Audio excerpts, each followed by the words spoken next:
आज मैं श्रीमद् भागवत महापुराण के तृतीय स्कंद के 33वां अध्याय देवहूति को तत्व ज्ञान एवं मोक्ष पद की प्राप्ति पढ़ने जा रही हूँ। कृपया आप लोग भी इसे श्रवण करें। अगर अच्छा लगे तो लाइक ज़रूर करिएगा, शेयर ज़रूर करिएगा। तो आइए पढ़ते हैं। ओम नमो भगवते वासुदेवाय। ओम नमो भगवते वासुदेवाय। ओम नमो भगवते वासुदेवाय। ओम नमो भगवते वासुदेवाय। ओम नमो भगवते वासुदेवाय। ओम नमो भगवते वासुदेवाय। एक बार बोले कृष्ण भगवान की जय। वृंदावन बिहारी लाल की जय।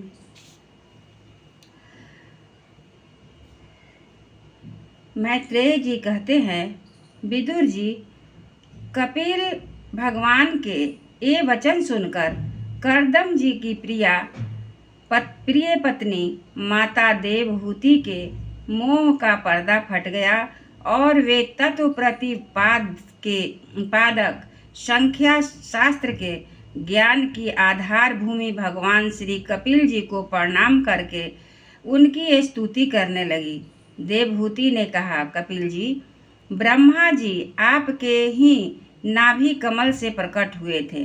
उन्होंने प्रलयकालीन जल में शयन करने वाले अपने पद भूत इंद्रिय शब्दादि विषय और मनोमय विग्रह को, जो सत्वादि गुणों के प्रवाह से युक्त सत्व रूप और कार्य एवं कारण दोनों बीज हैं, ध्यान ही किया था।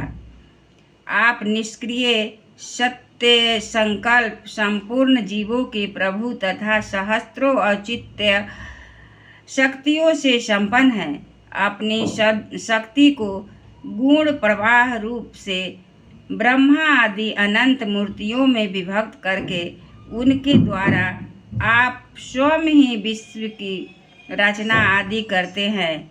नाथ, यह कैसी विचित्र बात है कि जिनके उदर से प्रलय काल आने पर यह सारा प्रपंच लीन हो जाता है और जो कल्पांत में मायामय बालक का रूप धारण कर अपने चरण का अंगूठा चूसते हुए अकेले ही वट वृक्ष के पत्ते शयन करते हैं, उन्हीं आपको मैंने गर्भ में धारण किया।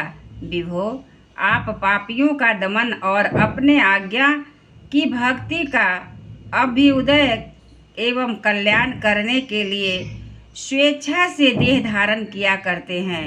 अतः जिस प्रकार आपने वराह आदि अवतार हुए हैं, उसी प्रकार यह कपिल अवतार भी मुमुक्षुओं को ज्ञान मार्ग दिखाने के लिए हुआ है। भगवान, आपके नामों का श्रवण या कीर्तन करने से तथा भूले भटके कभी कभी आपका वंदन या स्मरण करने से ही कुत्ते का मांस खाने वाला चांडाल भी सौम्या जी ब्राह्मण के समान पूजनीय हो जाता है। फिर आपका दर्शन करने से मनुष्य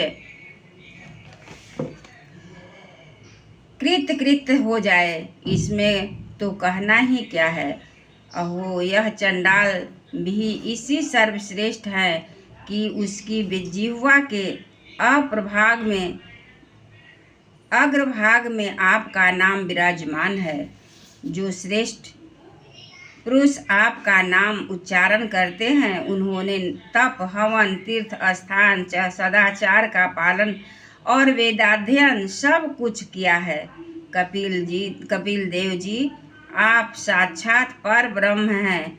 आप ही परम पुरुष हैं। वृत्तियों के प्रवाह को अंतर्मुख करके अंतःकरण में आपका ही चिंतन किया जाता है।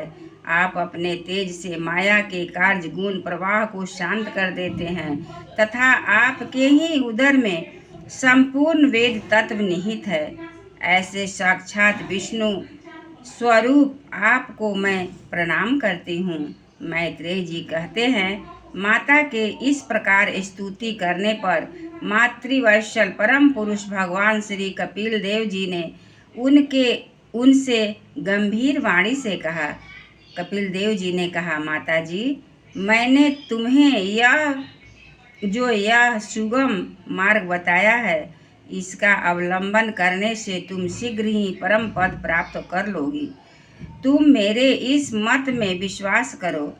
ब्रह्मवादी लोगों ने इसका सेवन किया है, उसके द्वारा तुम मेरे जन्म मरण रहित स्वरूप को प्राप्त कर लोगी। जो लोग मेरे इस मत को नहीं जानते वे जन्म मृत्यु के चक्कर में पड़े रहते हैं। मैत्रेय जी कहते हैं, इस प्रकार अपने श्रेष्ठ आत्मज्ञान का उपदेश देकर कपिल देव जी अपनी ब्रह्मवादिनी जननी की अनुमति लेकर वहाँ से चले गए। तब देवहूति भी सरस्वती के मुकुट सदृश अपने आश्रम में अपने पुत्र के उपदेश किए हुए योग साधना के द्वारा योगाभ्यास करती हुई समाधि में स्थित हो गई। त्रिकाल स्नान करने से उनकी धुंध घुंघराली अलके भूरी भूरी जटाओं में परिणत हो गई तथा चीर वस्त्रों में ढका हुआ शरीर उग्र तपस्या के कारण दुर्बल हो गया। उन्होंने प्रजापति कर्दम जी के तप और योग बल से प्राप्त अनुपम गृहस्थ सुख को जिसके लिए देवता भी तरसते हैं त्याग दिया, जिसमें दुग्ध फेन के समान स्वच्छ और सुकोमल शैया से युक्त हाथी दांत के पलंग, सुवर्ण के पात्र, सोने के सिंहासन और उन पर कोमल कोमल गद्दे बिछे हुए थे तथा जिनकी स्वच्छ स्फटिक मणि और